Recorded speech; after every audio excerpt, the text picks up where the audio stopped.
Well, we've been hearing a lot about incorporating electronic portfolios into the student's experience, but there's also, as we've been talking as well, a push at some campuses for faculty electronic portfolios.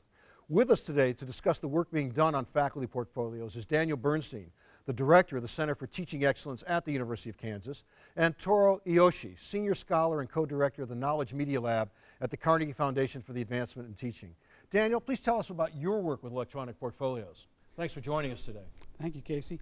I began trying to build collaborative communities of faculty who were interested in documenting student learning. And about that time, I had a lot of interactions with my colleagues at the Carnegie Foundation and learned about course portfolios and their electronic representations. And that's where I met Toru. Thank you, Don. Well, at the Carnegie Foundation, we believe using electronic portfolio is one of the most promising ways to advance teaching. So this is our online portfolio gallery that includes dozens of portfolios created by some of the faculty we have been working with. These portfolios model how faculty can organize and present various materials and artifacts related to their teaching and also students' learning to illustrate some of the key issues around teaching, reflections, and inquiries. But how can faculty with limited time and technical expertise accomplish this work? Furthermore, this is quite difficult work to organize these materials so that others can make sense out of them. That's why we are creating a set of knowledge management tools that help faculty to do this work more easily and effectively. For example, we have created an online collaboration system called Carnegie Scholars Workspace. In this system, each faculty can upload various materials to his or her workspace. And this is example of the personal Scholar workspace. And here is a list of materials.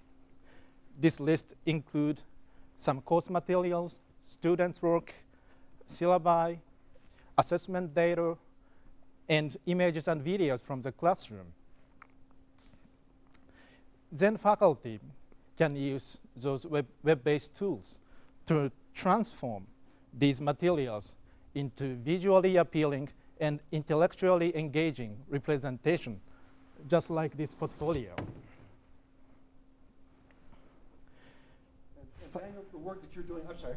And finally, this portfolio will be included in this portfolio archive that serves as a collective knowledge base of teaching and learning. And taking advantage of electronic portfolios in this way, faculty can make their teaching public, share it with peers, and also build on each other's work. Great. Daniel, the work you're doing is focused on that peer review aspect, is that correct? Yes, it has. Mm-hmm. We felt that it was important for faculty members to experience the same kind of reflection on their own effectiveness that we were asking students to do. So these course portfolios give the faculty member a chance to share what students are learning as evidence of the faculty member's work. And it allows them to reflect and inquire about whether or not their teaching methods are being effective in their stated goals. So we invite them to join in a workspace that is maintained by the institution and has members from many different universities. They start by putting up their goals for the course and their instructional design. And then after that, they focus on the products of student work so that someone from another university can look at their student work and give them feedback on the quality of that work and whether or not a lot of students are achieving and at what level. So we believe that this kind of peer collaboration can be used simply for development purposes to become a better teacher, but it can also be used as evidence of your effectiveness of a teacher if you wish to represent your work that way. That's great stuff. Where are you in the life cycle of the project at Kansas? Is this a pilot project? Is it gone beyond pilot into broader deployment and engagement with larger numbers of faculty? Well, there are 5 universities involved. Mm-hmm. There are about 50 fully developed portfolios on our website. We've been doing this work about 4 years. Some faculty have used this work to represent themselves for tenure or promotion, for teaching awards.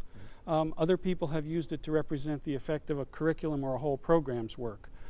Take a sample of portfolio, say from a beginning course, a methods course, and a couple of senior courses, and then invite scholars from elsewhere to comment on how well the program is doing in producing student learning. Of course, while there's no correlation in what I'm about to ask you, is it the case that faculty members who have electronic portfolios, as they're going up for review or promotion, are they more likely to get that because they've got the portfolio? We don't have the evidence of that. The one thing I can tell you is that not every portfolio is well received. It is the case that ordinary teachers put up work that is in need of development. The good thing is that we do it in the spirit of the feedback goes first to the author of the portfolio, not to the chair or the dean, just as the review of a research article would. So this is intellectual work that people receive peer feedback on, and then they use it in the same way they use the feedback they get on their other work. Great stuff. My thanks to both of you.